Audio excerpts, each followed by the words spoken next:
You've seen the chart. Every finance video, every book, every bloke on the internet with a podcast mic has shown you this exact chart.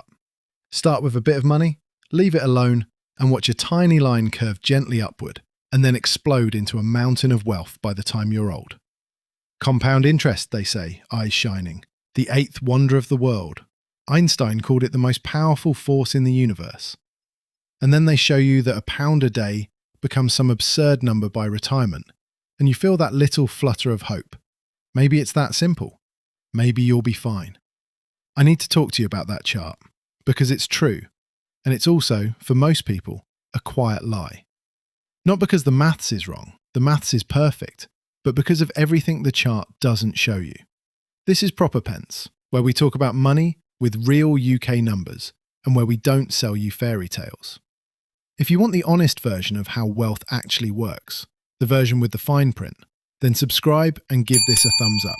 Because today, I'm going to show you why compound interest, this supposedly unstoppable force, quietly fails for most people, and crucially, what actually has to be true for it to work for you.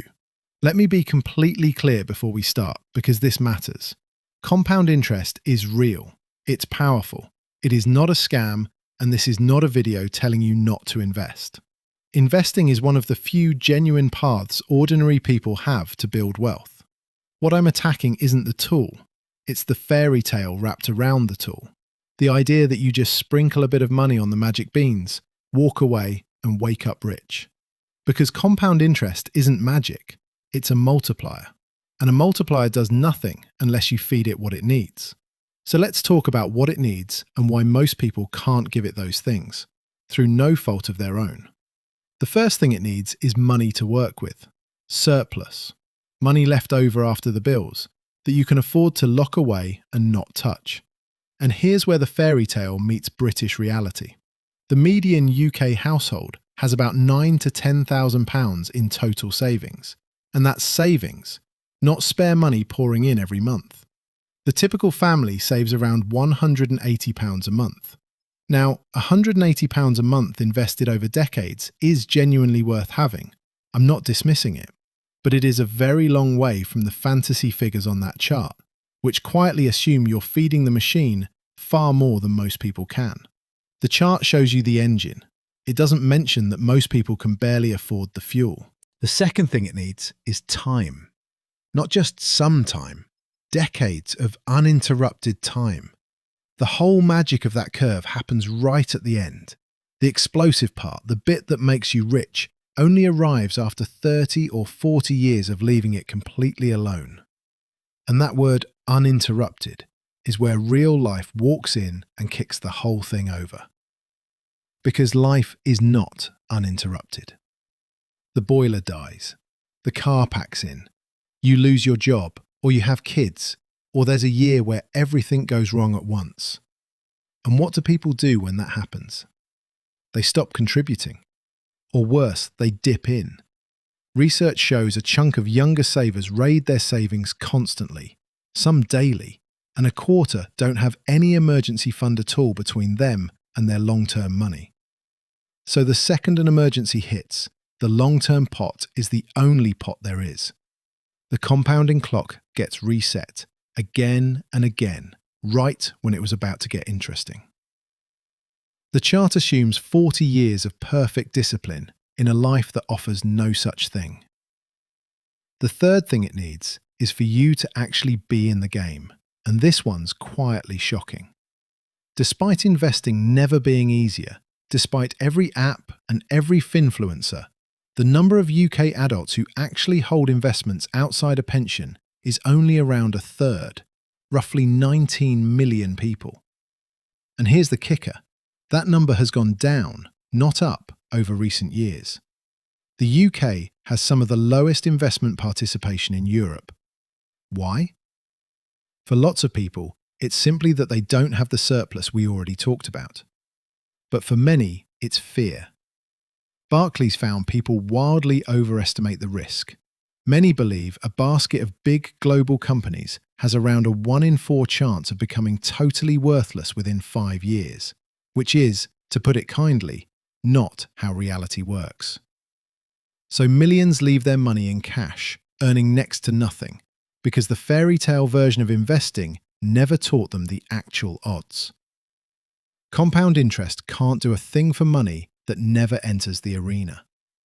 And the fourth thing is the one almost nobody talks about, and it's the one that makes me genuinely angry on your behalf. Fees. Here's the beautiful, horrible truth. Fees compound too.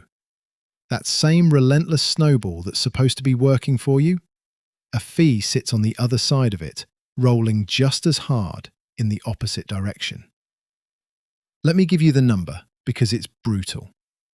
Take a 1% annual fee, which sounds like nothing, like a rounding error. Over 30 years, on a typical return, that nothing quietly eats somewhere between a fifth and a third of your entire final pot. Push it to the kind of fees some managed funds charge, 1.5%, 2%, and you can end up with roughly half of what a cheap, simple tracker fund would have left you. Half. Gone. Not to a market crash, not to bad luck, but to fees, skimmed off politely every single year, whether the fund did well or badly. The industry sells you compound interest with one hand and quietly runs it in reverse against you with the other. Most people never even see it happen. So let's put the fairy tale back together and look at what it actually said. It said, if you have plenty of spare money and nothing ever goes wrong for 40 years, and you conquer your fear and actually invest, and you somehow avoid the fees designed to be invisible, then yes, you'll be rich. And when you say it like that, you can suddenly see who compound interest really rewards. It rewards people who already have breathing room, spare cash, stable lives, financial confidence, and access to good, cheap products. Which is exactly why the people who need wealth building the most get the least out of it. And the people who are already comfortable pull away even faster. Compound interest doesn't close the gap. Left to run on its own, it widens it. But this is why I made this video rather than just depressing you. Knowing the conditions lets you actually meet them. Because now you're not chasing magic, you're setting up conditions. And those you can control more than you'd think. You protect your time by building the emergency fund first. So when life goes wrong, and it will, you're not forced to raid your long-term money. The emergency fund isn't separate from investing. It's what lets your investing survive contact with reality. You attack the fees because that's the one variable on this entire list that's almost fully in your control. Choosing simple, low-cost funds over expensive ones is quite possibly the single highest value money decision you'll ever make. And it costs you nothing but 10 minutes of attention. You feed the machine what you can, automatically, so it happens without your willpower and without your moods. And you set your expectations to the truth.